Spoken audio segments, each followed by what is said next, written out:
Salut tout le monde, aujourd'hui on se retrouve pour une nouvelle vidéo, vous présenter une vidéo pour comprendre les images clés d'animation. C'est un tuto sur les keyframes et je vais vous montrer comment faire cette animation.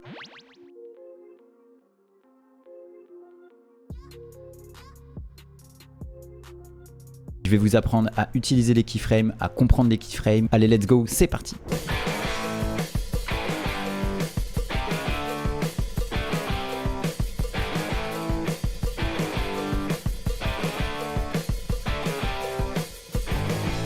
Donc déjà on se retrouve sur le logiciel et je vais vous montrer et vous expliquer ce que c'est qu'une keyframe et une image clé. Donc voilà, donc une keyframe c'est image clé en anglais, voilà tout simplement.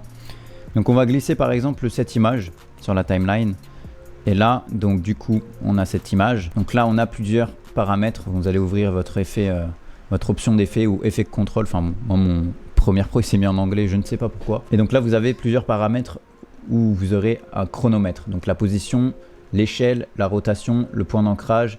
Là, vous avez l'opacité. Tous ces paramètres-là, vous pouvez animer des images clés. C'est-à-dire que dès qu'il y a un chronomètre, vous pouvez mettre des images clés. Voilà. Donc voilà, par exemple, si je veux bouger la position, vous pouvez bouger la position, mais il n'y aura pas d'image clé. Donc pour activer les images clés et créer une animation, par exemple, si je veux faire l'animation que je vous ai montrée sur les deux plans différents, il va falloir prendre ces deux images, hop, mettre comme ça, de cette manière. Ici, cette image, il va falloir la mettre par-dessus l'autre rush. Donc, c'est des calques en fait. Vous voyez, c'est des calques l'un sur l'autre. Vous la déplacez. Pour déplacer, il faut faire juste Alt plus flèche vers la droite. Vous allez déplacer vers la droite. Et Alt plus flèche vers la gauche. Vous déplacez d'une frame vers la gauche. Un raccourci clavier souris à retenir. Une fois que vous avez fait ça, vous faites ça sur 10 images ou 15 images, hein, selon la taille le temps de votre animation. Donc, on va mettre là sur 10 images. 1, 2, 3, 4, 5, 6, 7, 8, 9, 10. Et donc là, pour faire apparaître cette image, pour la faire apparaître, ça va être assez simple. Donc là, vous voyez que c'est une transition cut. Et nous, on veut la faire apparaître et la faire venir vers de la droite vers la gauche. Donc vous allez cliquer sur votre média. Et là, vous allez animer avec le petit chronomètre le paramètre de position. Donc le paramètre de position va s'animer. Hop, vous cliquez dessus. Vous allez glisser votre image vers la droite. Ensuite, on avance de 10 secondes. Et on remet l'image au centre. Ce qui va se passer, c'est qu'il va y avoir une animation. Vous voyez, voilà. Donc ensuite, on peut améliorer ça en allant dans directement ça. Vous sélectionnez vos keyframes et vous faites progressif. Voilà. Voilà, tout simplement. Et là, ça va être un peu plus rapide au début et plus lent à la fin. Donc là, on va développer le paramètre, le petit éditeur graphique. Et là vous pouvez après à volonté bouger les petites poignées là qui vous permettent, enfin c'est des, je sais pas ce que c'est exactement, mais voilà, vous m'avez compris. Vous pouvez faire comme vous semble. Donc là vous voyez que là par rapport à un graphique de vitesse, et là vous voyez que ça va plus vite et là un petit peu plus doucement à la fin. Et quand la courbe était à son plus haut, c'est là que ça va le plus vite, vous voyez. Donc là ça va très vite et là ça va doucement. Et vous pouvez comme ça augmenter la vitesse au milieu ou carrément repartir de ce côté là et remettre la vitesse comme ça. Voilà.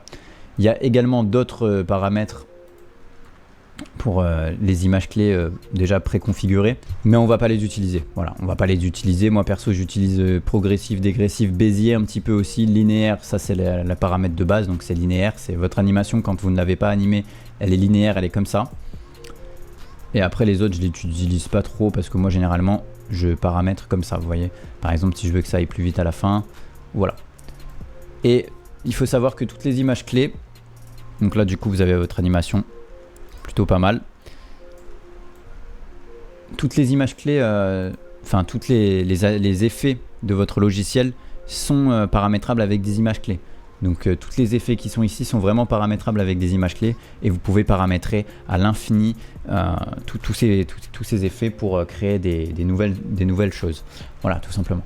Donc là, on va faire le deuxième exercice qui va tout simplement être d'animer une forme.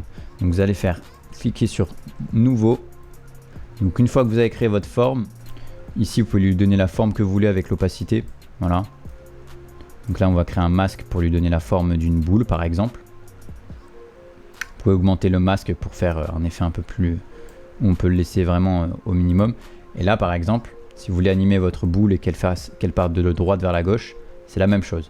Vous mettez sur la droite, vous mettez une image clé sur l'animation de position et non pas le masque, hein, attention.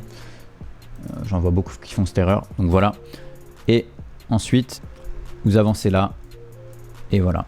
Et vous avez créé votre animation de boule, vous voyez, qui est vraiment, bon, elle est basique, mais elle reste là.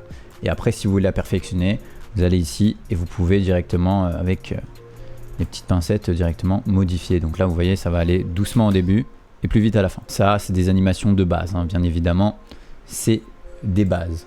Donc voilà. En tout cas, merci à vous d'avoir regardé le tuto. N'hésitez pas à vous abonner, à liker la vidéo. Je vais bientôt sortir ma formation. Donc soutenez-moi dans les commentaires. Je vous souhaite une bonne journée. À bientôt. C'était Orimo le monteur pour vous servir. Ciao, ciao.